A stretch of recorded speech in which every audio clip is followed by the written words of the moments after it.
मैं doctor DP Singh, Ayurveda शिरोमणि, आयुर्वेद मार्तंड, आयुर्वेद वाचस्पति, PhD, पिछले 45 वर्षों से चिकित्सा कर्माभ्यास के साथ साथ औषधियों का निर्माण, औषधियों की युक्ति,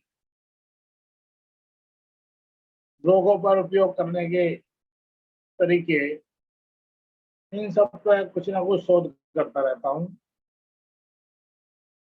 और इस अवस्था में भी कुछ ना कुछ मेरी औषधियों का शोध विषय चलता रहता है। इसलिए आज मैं आपके लिए लाया हूँ बोलभद्रस। बोलभद्रस लाया हूँ आपके लिए। तो इसको बनाना बहुत आसान है, इसमें अधिक सामानों की भी जरूरत नहीं पड़ती है और इसे बड़ी आसानी से आप बना सकते हैं। 10 ग्राम पारा खरल में डालो, 10 ग्राम शुद्धगंधक खरल में डालो और 4 से 6 घंटे घुटाई करके कजली बना। जब कजली बन के तैयार हो जाए, 6 घंटे तो कम से कम घुटाई करनी चाहिए कजली के लिए।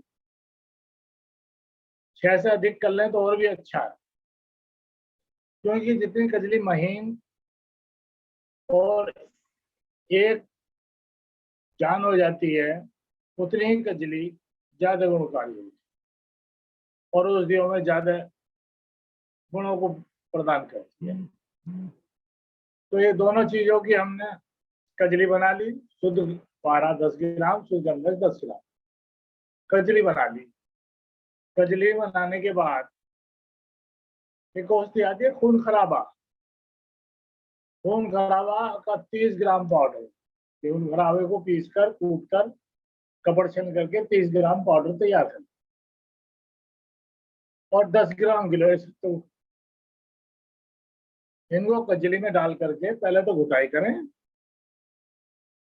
अच्छी तरह घुटाई करने के बाद फिर आप जो है सेमल की छाल होती है, सेमल का वृक्ष होता है ना, उसकी छाल का सवरस। अब देखिए सवरस तो हर जगह नहीं मिलता, सेमल के पेड़ भी ऐसे नहीं मिलते, तो सेमल की छाल का क्वाथ बना लेंगे, अष्टांग क्वाथ। यानी कि अगर 800 ग्राम पानी में पकाएंगे छाल को, तो जब 100 ग्राम शेष रह जाएगी तो अष्टांग क्वाथ कहलाता है। ये क्वाथ डाल करके और 4 से 6 घंटे तक खरल में डाल करके मर्दन करते हैं घुटाई। जब ये पट्टी बनने की स्थिति में आ जाती है तो दो दो रत्ती की वटी बना ली। 2 रत्ती माने 250 एम, 250 mg की वटियां बना करके छाया में सुखा ले। 4-5 दिन में सूख जाएंगी, क्योंकि इस समय गर्मी है, सूर्य का ताप तेज है, तो छाया में सुखाने चाहिए। शरद ऋतु में सूर्य का ताप कम होता है, इसलिए आप धूप में सुखा। इसमें सूर्य की किरण बहुत तेज है, इसलिए छाया में सुखाना चाहिए। और औषधियों को खासतौर से आपको बनाना ही चाहिए अप्रैल मई जून। वर्षा ऋतु में औषधि कभी नहीं बनानी चाहिए। तो ये वटी आपके बनकर तैयार हो गई। ये बोलभद्र रसी तैयार हो गया आपको। अब इसकी मात्रा, इसका गुण, इसका उपयोग। अब यूं तो शास्त्र में एक औषधि के अनेक योग, अनेक तरह के प्रयोग, एक औषधि को अनेक रोगों पर उपयोग करना, यही आदमी थोड़ा सा छात्र वैद्य थोड़ा सा भ्रमित हो जाता है। इसलिए मैं आपको हर बात एक ही समझाता हूं कि मुख्य कार्य क्या है। अब बोलबद्ध का मुख्य कार्य है पित्त का शमन करना, यानी गर्मी को शांत करना। वैसे तो अनुपान भेद से अनेक रोगों में काम करती है, लेकिन मैंने इसमें रक्त पित्त में, क्या वो ऊर्ध्व मार्ग से आ रहा हो या अधो मार्ग से आ रहा हो या सर्वांग शरीर से आ रहा हो, उसमें ये सबसे अच्छा लाभ करती है। मिश्री और शहद के साथ देने पर 2 घंटे सुबह शाम 3 दिन में ही आपको उत्तम रिजल्ट देगी, बढ़िया रिजल्ट देगी। यूं तो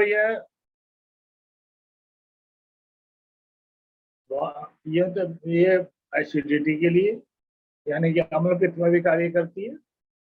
अम्ल पित्त में, अतिसार में अगर हम इसको भास्कर चूर्ण 2 ग्राम और 4 रत्ती संग भस्म के साथ देंगे तो अतिसार, पेट का फूलना, एसिडिटी होना, अम्ल पित्त की शिकायत होना फायदेमंद है। बवासीर में अगर रक्त ज्यादा गिर रहा है तो यह अच्छा कार्य करती है। रक्त प्रमेह में भी यह काम करती है, लेकिन मुख्य रूप से यह औषधि जो है, आप किसी भी मार्ग से रक्त आ रहा है, स्त्रियों को रक्त दर की शिकायत है तो ये गुणकारी औषधि है। रक्त पदर के लिए हम इसका उपयोग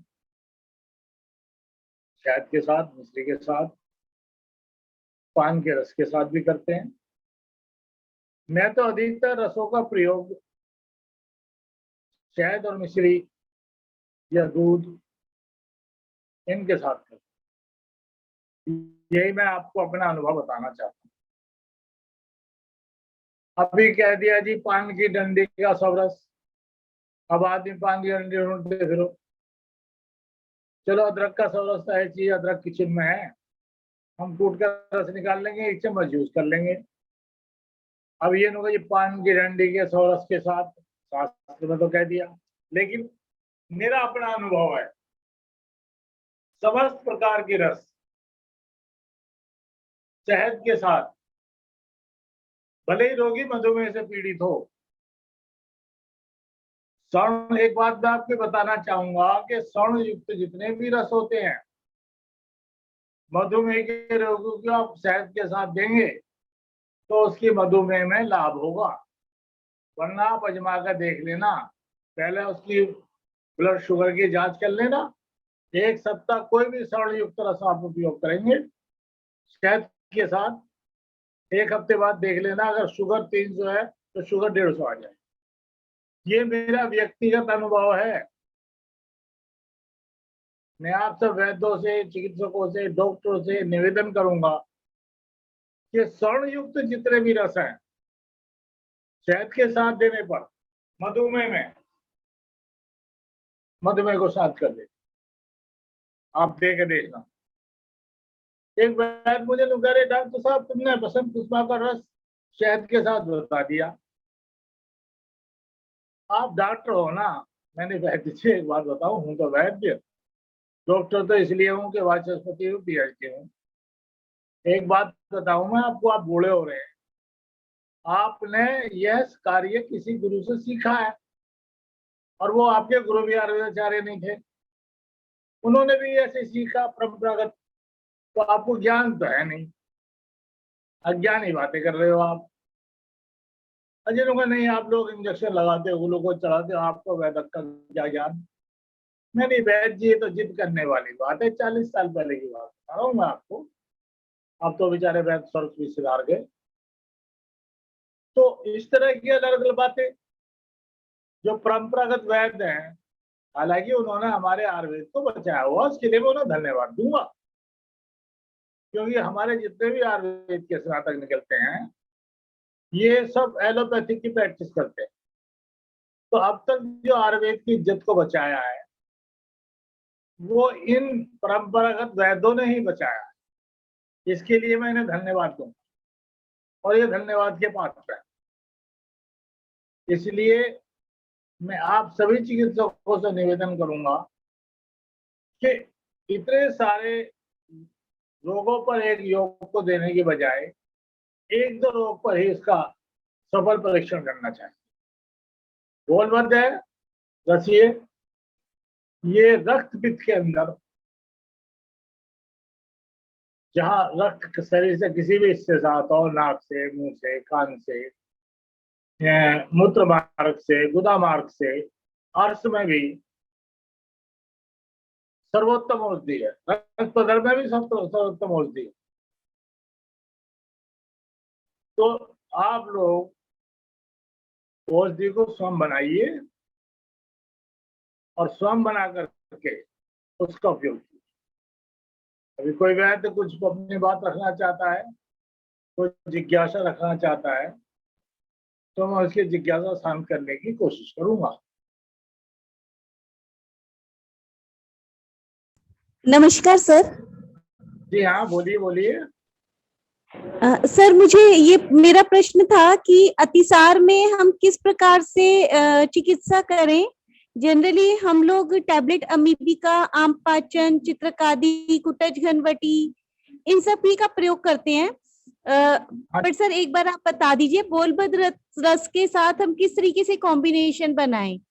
गोलबद्ध रस के साथ अगर हम देंगे तो लवण भास्कर चूर्ण जी 2 से 3 ग्राम, रोगी अधिक जी बलवान है तो 5 ग्राम, रोगी मध्यम है तो 3 ग्राम, और शंख भस्म 4 रत्ती माने 500 mg गर्म जी जल के साथ 2 बटी दिलवा दीजिए। 3 खुराक देने पर ही अतिसार, एसिडिटी, पेट का फूलना, आपको गजब का लाभ मिलेगा। शंख भस्म के साथ देना पड़ेगा खासतौर से, लवण भास्कर चूर्ण के साथ दे दीजिए, दोनों मिलाकर दीजिए। और बोलिए। जी, धन्यवाद सर। तो आज जो हमने आपके सामने विषय लेकर आए हैं, ये बोलबद्ध, ये औषधि खास तौर से मैंने रक्त पित्त के लिए उत्तम माना है। शरीर के किसी भी अंग से अगर रक्त आ रहा है, नाक से, मुंह से, मूत्र मार्ग से रक्त प्रमेह कहते हैं, सर्वांग शरीर से भी आ रहा है, तो मिश्री और शहद के साथ देने पर सर्वोत्तम काम करता है। देने के लिए तो भगंदर में भी देने का विधान है, लेकिन मैंने देखा है कि भगंदर के रोगी उस समय चिकित्सक के पास आते हैं जब वो जीर्ण अवस्था में आ जाते, तो उसके लिए तो क्षार सूत्र का ही उपयोग करना पड़ता है। तो क्षार सूत्र इसके लिए अच्छा रहता है। नवीन अवस्था में आ जाए, रोगी नवीन है, वो देखा ये मेरे गुदा के पास से कुछ ऐसी फुंसी सी होने लगी है अभी 8-7 दिन से, तो चिकित्सा संभव है बिना क्षार सूत्र के। लेकिन रोगी आता कब है, जब वो इधर उधर भटक लेता है या सोचता है ऐसे ही हो गया है, ठीक हो जाएगा, हो जाएगा, ऐसी कोई ऐसी दिक्कत रहा, कोई एंटीबायोटिक खा लिया किसी से लेकर के, कुछ खा लिया, और वो भगंदर की स्थिति ज्यादा बिगड़ती चली गई। तो ऐसी अवस्था में केवल क्षार सूत्र ही बढ़िया काम करता है। तो मैंने कई लोगों को भगंदर में अनेक योग देकर देखा, एक आधी रोगी पर सफलता मिली, वरना नहीं।